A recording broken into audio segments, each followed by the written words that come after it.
बता रहा हूँ, मोदी जी पूरी तरीके से जिम्मेदार हैं। आप क्या चाहते हो कि मोदी जी खुद अपने खिलाफ एफआईआर करा के खुद ही जेल चले जाएं?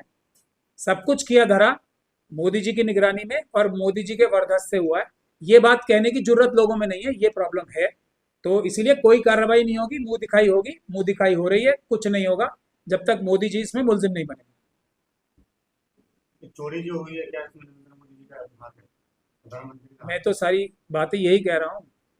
आज नेहरू जी को इतनी जिम्मेदारी ठहराई जाती है ना, क्यों? क्योंकि वो प्रधानमंत्री थे, वो बहुत चीज़ों को करते थे, उनके हाथ से होती थी। जिम्मेदारी उसकी होती है जो सबसे ऊपर पोस्ट पे बैठा होता है। किसी भी ऑफिस में कोई गड़बड़ी होगी तो जिम्मेदारी उसके टॉप बॉस की होती है। और इस केस में खास तौर पे इसलिए भी है, ऐसी बहुत सारी चीज़ें होती हैं कि एक ऑफिस बहुत बड़ा है और जो बॉस है वहाँ के, जो सबसे ऊपर के अधिकारी हैं, वो उस चीज़ पे, उस डिपार्टमेंट में शायद नज़र ना रख पा रहे हैं। लेकिन राम मंदिर के बारे में मोदी जी ये नहीं बोल सकते कि वो डेली बेसिस पे राम मंदिर के ऊपर नज़र नहीं रखते होंगे, क्योंकि वो तो इनॉग्रेशन के दिन किसी के को आसपास भी नहीं आने दिया था ना उन्होंने। इतनी नज़र रखते हैं वो राम मंदिर पे। तो जो तारीफ थी वो उनकी थी। अब जो हुआ है वो पूरी तरीके से 100% उन्हीं की जिम्मेदारी है। और क्योंकि उन्हीं की जिम्मेदारी है और तार उन्हीं तक जाएंगे, इसीलिए इसमें इन्वेस्टिगेशन ठीक नहीं हो रही है। कोई इन्वेस्टिगेशन नहीं हो रही है, सिर्फ लीपापोती हो रही है चीजें छुपाने के लिए और मोदी जी को बचाने के लिए हो रही है सारी चीजें। लेकिन कहा जा रहा है सर, हिंदू का पैसा था, हिंदू लोग के लिए दूसरों को क्यों दर्द हो रहा है? नहीं, सारे, अगर आप हिंदुओं और इस तरीके से ही देखना चाहते हैं तो सारे हिंदुओं का पैसा था। वो कुछ हिंदुओं ने लूट लिए या उसमें अमानत में खयानत कर ली। इसको ऐसे देखेंगे तो ज्यादा अच्छा रहेगा, जैसे देश का पैसा है ना पूरा, जो देश में पैसा है, जो ट्रिलियंस तक पैसा जा रहा है, वो सारे देशवासियों का है। लेकिन अडानी, अंबानी, यूसुफ लूलू जैसे मोदी जी के मित्रों ने, मोदी जी और अमित शाह जी और बीजेपी आरएसएस के सहयोग से वो लूट लिया। पैसा हम सबका है पूरे देश में, लूट कुछ लोगों ने लिया। वैसे ही इसके बारे में भी कह सकते हैं। लेकिन इसमें भाजपा के भी दो फाड़ है। भाजपा के कुछ नेता कह रहे हैं कि राम मंदिर चोरी हुआ है, कुछ कह रहे हैं कि नहीं हुआ है।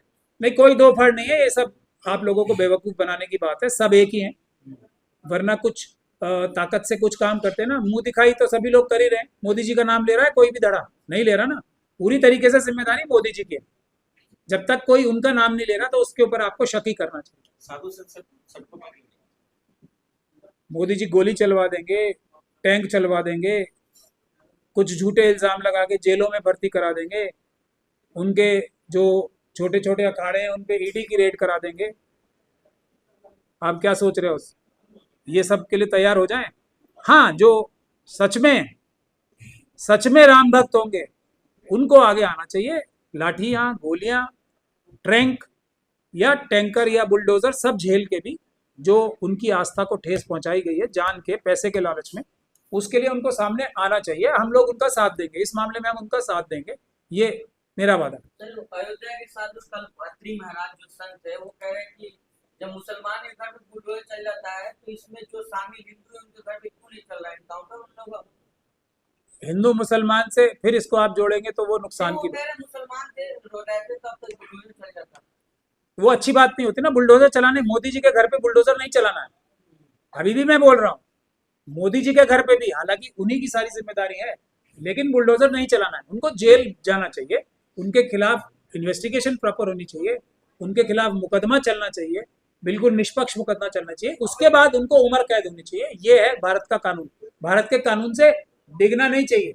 जो गलती वो कर रहे हैं, जो अपराध वो कर रहे हैं आरएसएस और बीजेपी वाले, उसका जवाब भी वही अपराध करके होगा। ये भारत का संविधान नहीं है, ये बाबा साहब की का आइडिया नहीं है। हम सब काम संविधान से करें। क्या सिर्फ नरेंद्र मोदी जिम्मेदार है या योगी आदित्यनाथ भी? सिर्फ और सिर्फ नरेंद्र मोदी जी सबसे ऊपर जिम्मेदार हैं।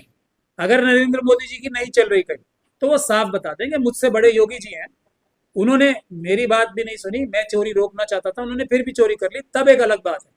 लेकिन सबसे पहली जिम्मेदारी, सबसे ज्यादा जिम्मेदारी, और अगर देखा जाए तो सिर्फ उनकी ही जिम्मेदारी है, क्योंकि उनको ये इंश्योर करना चाहिए था यहाँ पे नहीं होनी चाहिए कोई भी बात।